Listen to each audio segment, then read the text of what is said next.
Hello, my name is Sheila Hill. I'm an intuitive life coach and a spiritual guide. Welcome to my channel. Today I want to delve in a little bit deeper, look at some of the deeper layers, and share with you an explanation that my guides gave me regarding the difference between the motivational realm and the spiritual realm, and why they are not the same thing at all. And I'm going to start with a little bit of a story. So, in my Facebook news feed, there are a number of entrepreneurial people. I'm an entrepreneur, love entrepreneurs. But a lot of their posts look like and sound like messages that are like, 5 a.m. club, gotta get ahead of the day. And if things aren't working, keep pushing, it'll happen. And, try harder and create what you desire. And when I started to really tune into those messages, they were feeling like they didn't resonate. There was a misalignment between me and what the messages were giving. And yet I looked at some of them and I was like, why am I feeling sensitive to this all of a sudden? Why does this feel like it's something that's sort of tapping me on the shoulder to look into a little bit deeper? When in essence, a lot of the messages are the same types of things that I tell my clients. So I let it rattle around a little bit, didn't come up with any logical answer myself, and just sort of left it with my guides. And this is what they gave me, and I think it was amazing. Those that are unawakened, the sleepy ones, we will call them, they think that magic doesn't exist.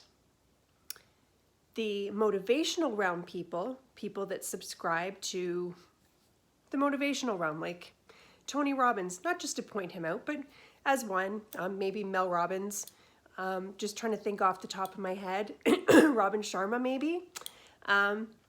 They believe that magic exists, but that they have to be the creator of their own magic. And many, many entrepreneurs believe that. So they're almost awake, but not fully, because spiritual people, those that are awakened and following the spiritual path, we know at a deep level that we are magic, and that when we sit and anchor and stabilize ourselves into the realm of the divine feminine energy, magic just comes to us. We naturally attract it based on our own internal resonance. So what that looks like, as I unpacked that, I was like, wow, that is perfect. Sleeping ones think magic doesn't exist. Motivational ones think they have to create it themselves. And spiritually awakened people know on some level and are working towards anchoring in that we are magic. This is it. So I unpacked that a little bit more. Just walking meditation, thinking, wow, that was really cool. I love the way you explained that to me. Those that have not yet awakened, again, the sleepy ones, that don't believe in magic, are anchored into the wounded feminine energy. That sort of doormat energy, the must go to work, never going to get ahead, have to work 40 hours a week at the same job I don't like, come home, eat the same food, watch same TV shows, watch the news, go to bed, get up, do it again, rinse, repeat, right? Very disempowered, very monotonous, nothing will ever get any better. God love them and bless them that their awakening will come. Those that operate from the space of the motivational realm operate from a space of the wounded masculine. That's that whole energy of must create it myself. It's all up to me. I have to do it on my own, but I can do it on my own.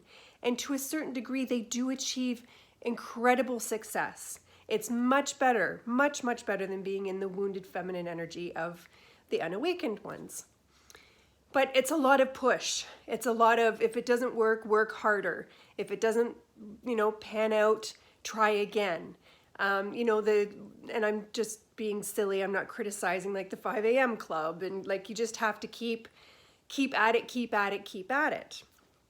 Whereas from spiritual practice and what the energy of the new earth will be as we shift into the fifth dimension, it's all about being in the divine feminine energy. It's about anchoring and stabilizing our own internal frequency with that divine feminine, divine masculine balance.